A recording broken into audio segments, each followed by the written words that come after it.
Nagbabalik ang Family Feud. Quick recap muna tayo. Leading ang Team Shake, Rattle, Roll Extreme na may 62 points. Pero ang Team Lipad ay may 58 points din.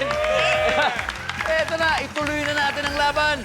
Mix and boom. Let's play round 3.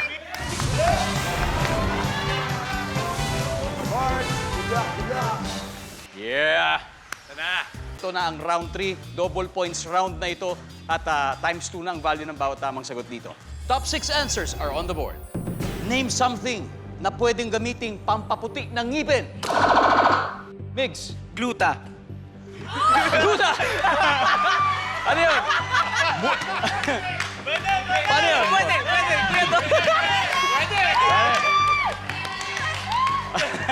Mumumugin mo ba yung glutathione? Pwede.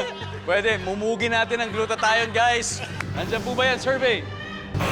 Kap, name something na pwedeng gamiting pampaputi ng ngipin. Baking soda. Baking soda! Wow! Yung gamit yun, diba? Alam nyo, hinahalo sa tubig talaga po yan. Baking soda, tignan natin kung nandyan yan. Survey says...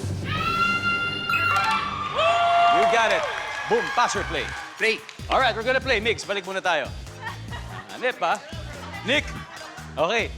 Nick, something na pwedeng gamiting pampaputi ng ngipin. Toothpaste. Toothpaste! Simple! Survey says...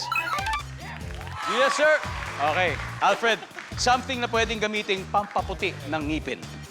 Fluoride. Fluoride. Okay, very, very specific. Isang sangkap na nahahanap sa toothpaste.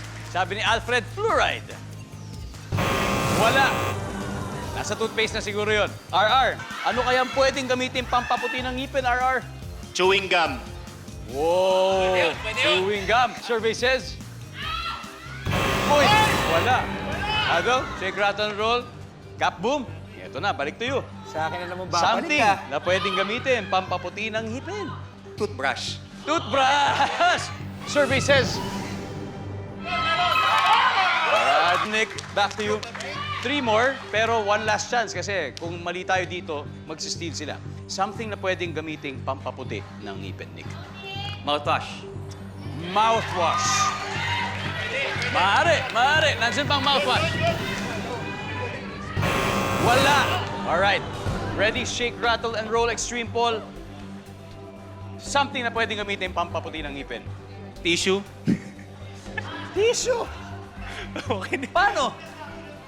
Punas-punas lang dito. Punas. Okay, Pang gets. ano, pang... Migs.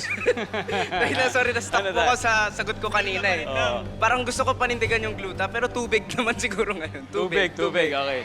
Mika, ano kaya? Pwedeng gamiting pangpaputi ng ngipin. Banana peel. Yung banana peel. Banana peel.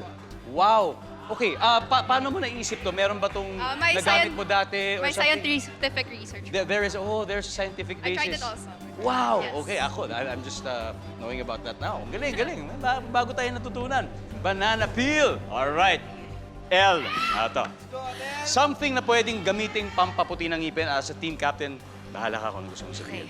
Alam mo, pwedeng banana peel, pero I'm thinking general eh. So, mouthwash. Sabi na. Banana peel ulit. Sabi na. Oh my goodness! Mouthwash! Wala! Nabanggit na L. Alam mo, feeling ko, kasi yun yung last na narinig mo, tapos yun yung lumabas. Oo. But it's okay. May isa pa tayong round. But anyway, tignan nga natin yung mga hindi nakuha. Very interesting. I'll be surprised kung nandyan din si Banana Peel, di ba? Number 6. Tawas. Ang tawas daw ay may astringent properties na ginagamit din yan. Number 5. Uling. And number 2. Asin. Diba? Mukhang bumibasic eh, di ba? Going back to the basics. So, eto na po ngayon ang scores after 3 rounds with 198 points. Nangunguna ang Team Lipad, habang ang Team Shake, Rattle, and Roll Extreme ay merong 62 points pa rin. Eto na, sino kaya ang papasok sa ating Fast Money Round? Magkakaalaman na sa pagbabalik ng Family Feud.